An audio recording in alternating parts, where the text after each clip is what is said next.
this morning, and we are talking Diogo Dalot and Rasmus Hojlund fighting for their place in Manchester United side amongst everything else. International break is well and truly underway. Marcus Rashford is he's not impressing Thomas Tuchel, let's just say that. I don't know if you watched the game last night. I didn't. I'm going to be honest. I'm just reading through everything this morning. We was at a wedding last night, me and Kaz, so we are catching up with all of the international news and reports from players. Mazraoui looks like he had a good game again for Manchester United. I want to get through bits of that this morning, a quick fire update show for everybody. Obviously, go through the transfer news as well and get you completely up to date with everything that is going on. Semenyo, Mecca, we're hearing about Sesko, we're hearing about Jonathan David, we're hearing about Adam Wharton. There is a ton of news flying around all of the speculation columns this morning again. But I want to start with players again at Manchester United. What is real right now and what's going on? And yeah, please do get your comments in on this as well. But when you look at the situation right now at Manchester United, and this is where I wanted to start this morning, just reading through reports, obviously after the Rasmus Hojlund incident, goal, celebration, Rasmus's upturning form. I'm hearing yesterday that Antonio Conte's priority is to bring in a striker, and Rasmus Hojlund is that striker. We know that Real Madrid have been well interested in Diogo Dalot. They are wanting him, but it looks like Trent is going there instead, and now looks like Dalot is staying at Manchester United permanently. It's one of them now where all of a sudden, and like I've been talking about throughout the week, players upturning form, Manchester United players actually looking like they may be up for the fight towards the back end of the season. Players that we thought were leaving Manchester United actually now looking like they're cementing their places within the side and in the squad. And Ruben Amorim's having to make calls now on the transfer window, actively telling the structure at Manchester United, the recruitment team, that he wants certain players to now stay instead of where we thought before they were going. Now looking like he has changed his mind on certain players. Now, if the right bid came in for Diogo Dalot, United would be up for selling him. It looks like Ruben Amorim wants to keep Dalot now in the squad. He may want to keep Rasmus Hojlund as well. When you look at that realistically, in terms of Manchester United pricings and what they would want for both of them players if they were to sell them, that's upwards of 80 million quid going into Manchester United's coffers for the summer. Rasmus Hojlund wouldn't cover much, but Dalot is seen now as just profit. Absolute profit, because Manchester United paid 18 million for him seasons ago, and his contract has run out and gone on again, and so on and so forth. So you understand what I mean by that. That's like what we said the other day, where obviously if a player is bought not too long ago and then we want to try and sell that player, it's difficult and we have to get a certain amount. Anything for Dalot right now on PSR books is profit, and Manchester United would accept offers in the region of 40 to 50 million. That's what was being said anyway, but it now looks like that has changed. And United District have run a report this morning of where Ruben Amorim's actually at now in terms of Dalot in particular. I'll touch on Rasmus in a minute and that situation, but Dalot is one of them players that was definitely up for sale, like I said, and then now looks like he's moved into that category of players as reliable and cannot be sold players. And then that can all change if a bid comes in. But with Real Madrid now clearly looking like Trent Alexander-Arnold is tied down and in, and he's going to be moving to the Bernabeu, Dalot is off the agenda, you could say, for Real Madrid. So when you look at Dalot, when you look at who else could come in for him, Bayern Munich have been interested, company likes him. He's getting on a little bit now. 26, 27 Dalot. It's not like he's in the early stage of his career. This is supposed to be Dalot's peak, and he's had one of his worst seasons at Manchester United. And I think this is where the club was at. It's like Dalot, contract-wise, pretty secure, no problem. Still a few years left on his contract. But as a player that could have been sold and profit made instantly for him, it was difficult to see anybody. It was difficult to see anybody coming in for Dalot at the right amount of money because of the form that he was on this season, basically. But now with Dalot coming back into form, man, I think Manchester United's look on this and the way that it actually looks when you read through everything and what's been said is that we're actually now looking at players that Ruben can rely on in his squad and in his rotation. And money is going to be spent on players that work well for him. Now, Dalot is at best for us a squad player now, because if we do go out and spend money, and if everybody's even fit right now in this squad, and we've not bought anybody in, I don't actually think that Dalot is a starter. I think he's on the bench. And that's what he's got to look at as well. That's what I think Dello is looking at. I think this is where Manchester United are right now. Ruben obviously has got into the squad now, and everybody is playing their parts. And I think players are fighting. I think they're fighting for their places right now. And the likes of Dallo and obviously Rasmus Hojlund as well now, with what he's doing, he's grafting, he's working. And before we got this little bit of form, you remember, you go back to what Ruben said when he went, well, this is now, we're seeing what Rasmus Hojlund is doing. We can see the work rate that he's putting in, and he just needs that moment to kickstart things in terms of the goal scoring side of things. And it does feel like that moment has come around for Rasmus Hojlund. Obviously, he had the jubilation of scoring the goal for Denmark against Portugal, the Sue celebration in front of Ronaldo, and everything that we were talking about yesterday. And we know as Manchester United fans that that Rasmus is a streaky striker and he needs to hit his straps. And then you start seeing performances and you start seeing numbers move for him. But I think right now, when it comes to the transfers, Antonio Conte wanting a striker and looking at what they were bidding for the likes of Garnacho, I just don't see how they get the money that Manchester United would need to let Rasmus Hojlund go. And then you've got that decision to make. You've got a player in Rasmus Hojlund that is starting to score goals, and maybe he'll score more from now until the end of the season. And you need to go out and buy another striker yourself. That's that's the problem that United have got. That's what Amorim's got right now. What if Rasmus Hojlund starts finding his form? And then you've already got a striker there. But it's what we've seen already. It's the inconsistencies. And this is where, when I've said all along, look, these cutthroat decisions need to be made. The cutthroat decisions need to be made with the likes of Rasmus Hojlund. I mean, you can see, like, if you go through the news today, you'll see stories going around of swaps with Victor Osimhen again. Antonio Conte really pushing this move. He wants another striker because Osimhen has to be out of Napoli. He has to be gone this summer. 1 year left. They have to sell him. Otherwise, they're going to lose money on him, and they can't afford to do that. And they need a replacement for him as well as cover for Romelu Lukaku. That's the situation with Napoli right now. So with that being said, it's down to United really more than anything else. Like Napoli, I think will bid for Rasmus Hojlund. I think they'll bid a certain amount, and it may be enough for Manchester United to break even. Are they willing to let that raw talent go in Rasmus when they know he could come good in another couple of years, and he's already at the club and he loves Manchester United, and then go and find someone for now? And that's what we've got with Ruben Amorim. He hasn't got time for Rasmus Hojlund in 2 years. He needs time. Sorry, he's trying to make time now. And he said this in his press conference. He said, I need to win games to create that time to develop something at Manchester United, to actually develop my team and earn the right to have time to make that happen. So Rasmus Hojlund now fits and starts for Ruben Amorim. It's not really good enough. What Ruben Amorim needs is a player that's going to score goals now and guarantee you goals now. And that's what Rasmus doesn't give you. Napoli have got Lukaku there. Napoli are happy to invest in a player that's 22, that has got proven form in Italy, that they can bring in bit by bit with Romelu Lukaku. Ruben Amorim hasn't got that. Now it's a chance. Now this is the test for Rasmus Hojlund, Manchester United, and Ruben Amorim. It's like, next season, Rasmus, you're not going to play the games that you want to play. Whether you're here, whether you're at Napoli, where do you want to be? And Ruben Amorim then has to make the decision for him, I feel, by saying, look, I need someone now.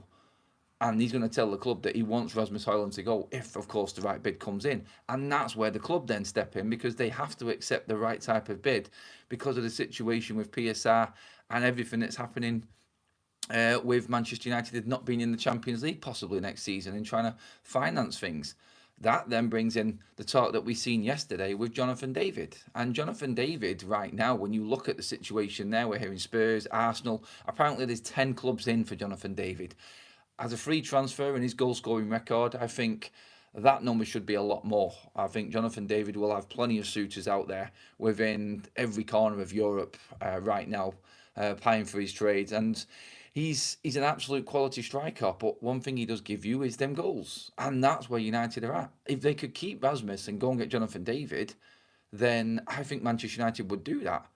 But this is where I think Manchester United are now clearly struggling with Jonathan David. If the stories about Rasmus possibly leaving for Napoli are still doing the rounds and that starts to grab traction, then you can imagine that behind the scenes, Manchester United are not fully confident of getting a player like Jonathan David through the door.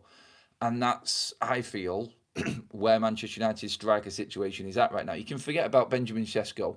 United are not going to be able to pay 70 million, 80 million release clause from RB Leipzig and what that is. But again, what is now starting to develop and is very, very clear with what Manchester United's recruitment is working around and all of the stories that are doing the rounds is that we want a energetic, creative number 10. We need an out-and-out number 9 goal scorer. We want a number 8 who can play in that middle and give the likes of Agate a rest and probably Bruno in times a rest as well. And then we want a wide right-hand-sided player. Probably a goalkeeper as well, but I think the attacking area right now is where I'm feeling, and what you read and what you listen to is the area that United are going to be investing in. And Rasmus Hojlund is a big part of that. The right wing-back role is Dalot's only spot. So them two players, and that's why I've gone with that on the thumbnail this morning, because when you read into all of the stories about Dalot being a target for Madrid, possibly Bayern Munich, him fighting for his place, both of these players right now are value to Manchester United this transfer window. Both of them are currently first-team players right now for Manchester United. But there's a decision to be made on both of them, and that's that cutthroat decision that needs to come in, maybe even above Ruben Amorim's head. Now, it's been said that Ruben will get the call. Ruben will be the one that makes the final decision on players leaving in particular. I just feel like he's, if anything, he's going to go to Jason Wilcox. He's going to go to Christopher Vival, and he's just going to say, look, I think the question's going to be, are these two players starting 11 players for Manchester United next season? And like I've just said, with everybody fit and nobody coming into Manchester United player-wise in terms of transfers, even at that level, you could question both of them players being starting 11 players for Ruben. And where we think that they are doing well and they're improving, it's not enough for Ruben Amorim. We're improving now from being 15th in the league and getting up to 13th, and it's great. We're fighting for a mid-table, and that alone will not float next season. And Ruben knows that he cannot continue where we are in the league, playing the way we're playing, and fighting for mid-table mediocrity. Not at Manchester United. We supposedly have one of the best stadiums on the planet being built in the future, next few years. We need to start making moves now. Oh, by the way, do check out my video from yesterday, in and around Old Trafford, the future of Old Trafford, the walkways in, what will be there, what won't be there. The in-depth video yesterday, a special. Everybody who left messages on that video yesterday, thank you again.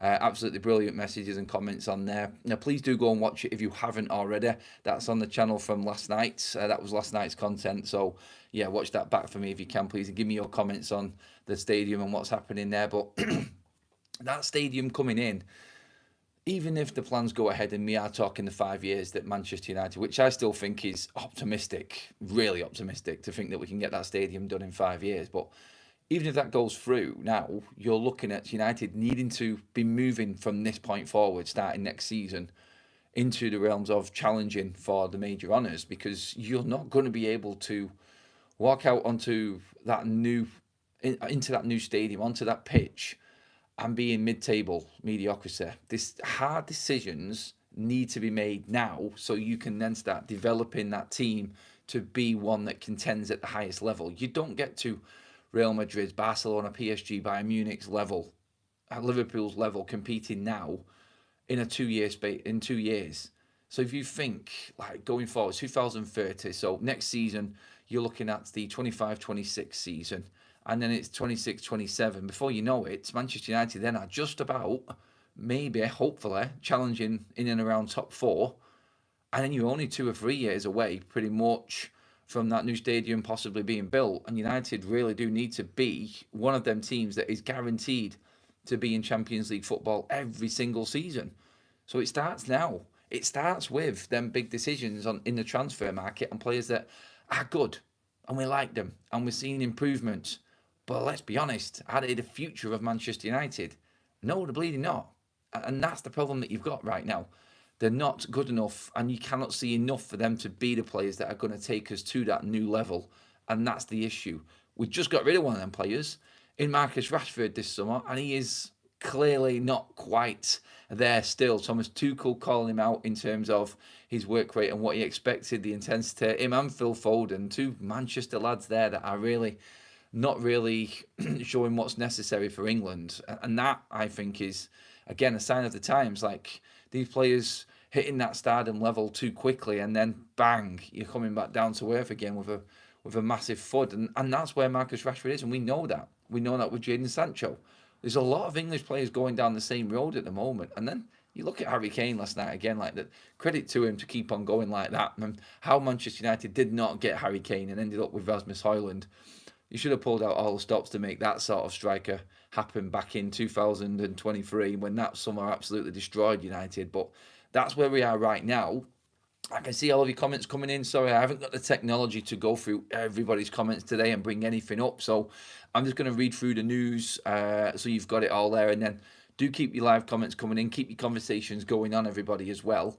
And just let me know what you think in the comment sections later on. I'll check through that while I'm out and about later on. Obviously, we're on location. It's the start of location season, really. Actually, let's just see if I've got some of my...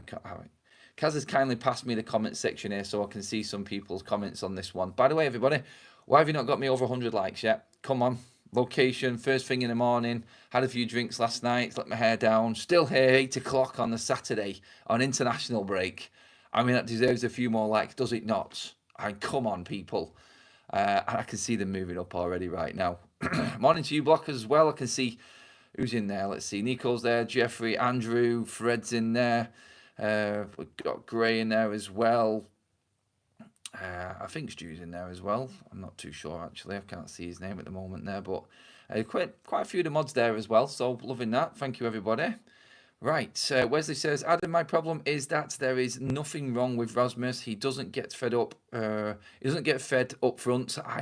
I'm telling you, if he played back in the days of Scholes and Beckham, he would score goals aplenty. The days of Scholes and Beckham are long gone, though, mate. That's the problem we've got. And I think this is where we have to sort of decide what we want to be judging these players by. Like, Manchester United's decline over the last 10 years has got us to where we are now. So where are our targets? Like, what are our standards? That's the question you've got to ask now. It's are you happy with Rasmus scoring 10 to 16 goals a season? Because that's the type of striker he is. And we all know that if you're scoring 10 to 16 goals a season, then you're really a second striker. You have to be. That's a good second striker total right there. If you're going to compete at the levels that we're talking about right now, and you're going to be challenging for the Champions League, then you need to be a player like we're talking about, like a Jonathan David, 25 to 30 goals a season, Sesko, Gyökeres, Osimhen. All of these types of strikers are what Manchester United need. And that is why Rasmus Hojlund isn't good enough. But he is good enough to stay and be a second. The problem you've got is that he isn't a player right now that Manchester United can afford to turn a bid down for. Unfortunately for him, I think that's where we're at with him. Manchester, I need to run through the other news as well, actually, but United fighting Manchester City for Adam Wharton, another quality midfielder, but again, I think you're going to get the British tax on that one. I do like Wharton. I think he's a good player. The fact that City are also looking at him tells you everything you need to know about that. And I think when you look at it, whichever way Manchester United decide to go in the fifth midfield department this season, it's going to be a definite profile of player for Manchester United that they go for. And I think Wharton is that clever, robust sort of... I don't know who I can liken him to. I don't know who I can compare Wharton to as an example. And I look at him as a player who's just one of them that you know is going to come from someone down the Premier League table like Palace. And then you're going to get more out of him at a better club. If he went to City, I think he'd be brilliant. And that's the worry. Manchester United are not quite set in terms of that development side of things yet. We're not ready to bring in someone to make us better like Wharton. We can't take Wharton on to the next level is where this team is at right now. And that's what we're up against. And he will know that. His agent will know that. And I feel like the Crystal Palace will know that they're giving a player to Manchester City that they can get top dollar for. And this is where Manchester United have now fallen down. And this is where United are behind the likes of Manchester City when it comes to bringing players in. We've got a super chat in from Brian, his 20th super chat. What a legend, mate. Absolutely love it. He says, I think Rasmus should be the perfect backup striker. Knowing us, the main man will get injured. Have a great time away, Adam. Well deserved, mate. I'm going back later. I'll be in the studio tonight anyway, so yeah. It's only a quick one-nighter. The holiday season hasn't fully started yet, but cheers for that, Brian, mate. Appreciate that, but yeah, again, just going back to Wharton there, it just shows you where United are at, because I expect United to lose out on players like Wharton if you're going to compete with Manchester City, for instance. I don't think we're going to be able to get that deal done. I don't think we compete with the likes of Barcelona and other clubs like Arsenal right now for Osimhen, because he's at an age where he wants to move straight into a side. Now, Nelson Semenyo, different ballgame at Bournemouth. Now, I don't understand why Bournemouth would be looking to sell Semenyo. He's contracted till 2029. United, apparently, from some sources, have agreed terms with Semenyo, and he's a player that Manchester United want. And when we're talking that category of attacking types of midfield player now, attacking 10, yeah, he's more of a winger, to be honest, for Bournemouth. I think that's his best position. I do believe that Semenyo would fit in at Manchester United in one of them 10 roles. I like his speed, his pace, his power. I think he's everything that Manchester United need. And I think that is the type of player that I can see United going for and expect United to bring in. It depends if someone else, though, again, comes in against us. If, for instance, someone like City or Arsenal went in for Semenyo, I don't think they would. I don't think a Chelsea, a Newcastle, a City, an Arsenal, Liverpool, maybe. But I think Liverpool are fishing in a bigger pond than what Manchester United are right now. I just look at it and go, I think he's the type of player that you could see at Manchester United. But again, it's not a number 9. So if you're going for him, does that mean you're not going for Dibbling? And then all of these players that we've been talking about, the Joe Bellinghams, the Riggs, the Dibblings of this world, all of these types of players, then you start to look at them and go, I can't actually see them coming into Manchester United, actually, now looking at that situation. But look, either way, I think United are up against it this transfer window, and I do expect things to be like Chelsea have done already very soon, hearing about pre-negotiated contracts done and Manchester United getting business underway. Because if you open it up to a full-on, let's just say, auction bid-off in the summer with other teams coming in for all of these players, United will lose. It's plain and simple. United won't get what they want, and that is going to be hard for Manchester United. So I think business is being done now. I think behind the scenes, as we get to the back end of this season, it pans out and everybody knows what they're fighting for and where their season is going to end up. And by that, I mean, you could see like Bournemouth, for instance, they're finishing, they know they can't finish in Europe. They've got nothing else to fight for. I think you'll start getting more and more information starting to leak out on certain players leaving Bournemouth or contracts being agreed elsewhere and agreements in place like Chelsea have with the likes of Kenda and deals like that. But all in all, for United, it is just a case of make the decisions now, because this last few games of the season now, 9 more league games to go. Can Rasmus Hojlund hit the numbers that can prove to us and Ruben Amorim that he can be a number 1? I don't know. Can Dalot be Manchester United's first team right wing back? No, he can't. He can't play in Ruben's system. He's a backup. You've got 40 million. You've got 40 million and 2 players sat there, 80 million plus, that you need to make a call on to bring in other players to help Ruben now. And I think he's the type of manager that will surprise a few people. But when you break it down and look at it, it's the reality. And you've seen this as a sensible decision now, I feel, more than anything, is that he has to take these risks now in selling players on like Rasmus, like Dalot, because he needs to bring players in now. It needs to happen now. Super chat in again from Glenn. Thank you, Glenn, you legend, mate. You know what's mad? In an alternative time, Rasmus could have been at PSG, but they wouldn't go over 50 million for him. Wonder how well he would have done there. A lot better in terms of numbers, I would have thought, because he would have had a lot more opportunities and a lot more chances created for him. And I think that's, unfortunately for us, something that we cannot offer Rasmus Hojlund right now. He is digging in and he is just about... It's no surprise that now Bruno's in his purple patch that Rasmus is getting a little bit better and his form is starting to get better. He just needs to sharpen up a little bit, Rasmus Hojlund, and we've got a player there. But have we got time? Can we actually afford to have Rasmus Hojlund in our, and that sounds bad, doesn't it? It sounds bad. Can we afford to have Rasmus Hojlund in our team for one more year? Is the question I'm going to ask. By the way, 40, what's that? 43 likes away from that 200 live like mark. I couldn't get my words out then. Sorry, everyone. Please get the likes in, everyone. Let's see if we can get 200 live likes before we finish.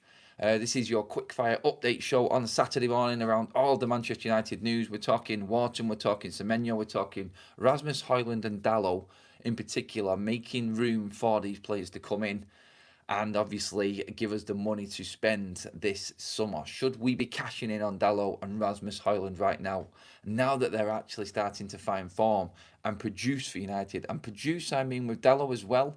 When you look at the assists that he's now getting, I think that is starting to show. He's getting goals, he's getting assists, and when you look through his last few games, his numbers are actually getting up there. And then you start to think, can he be that attacking right-sided wing back for Manchester United?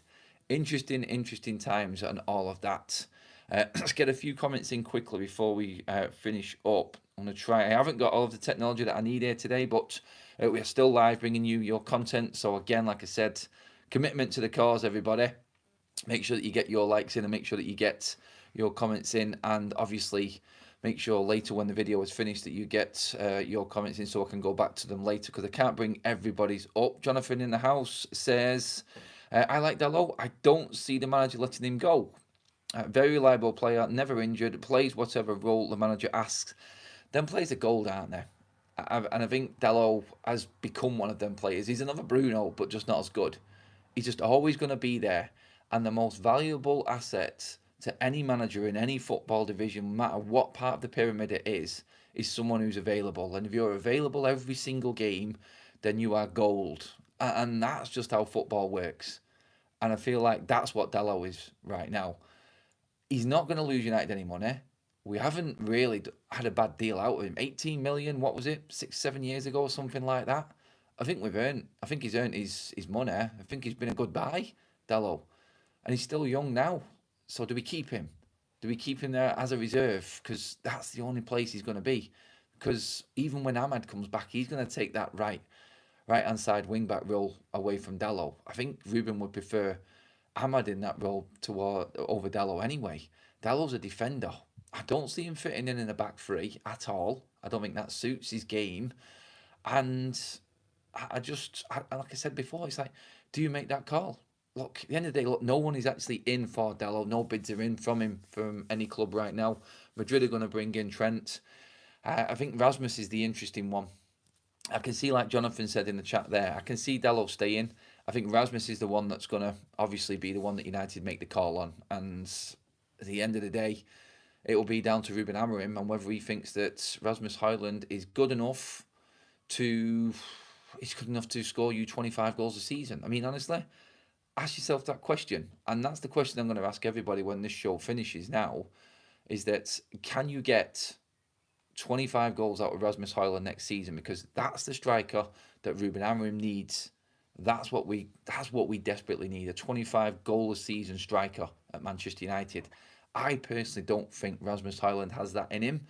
I think he could later down the line, but Ruben needs to be challenging and back in Europe by the end of next season, which is obviously being in the top 5, 6 at least. That's got to be United's target, top 6 next season.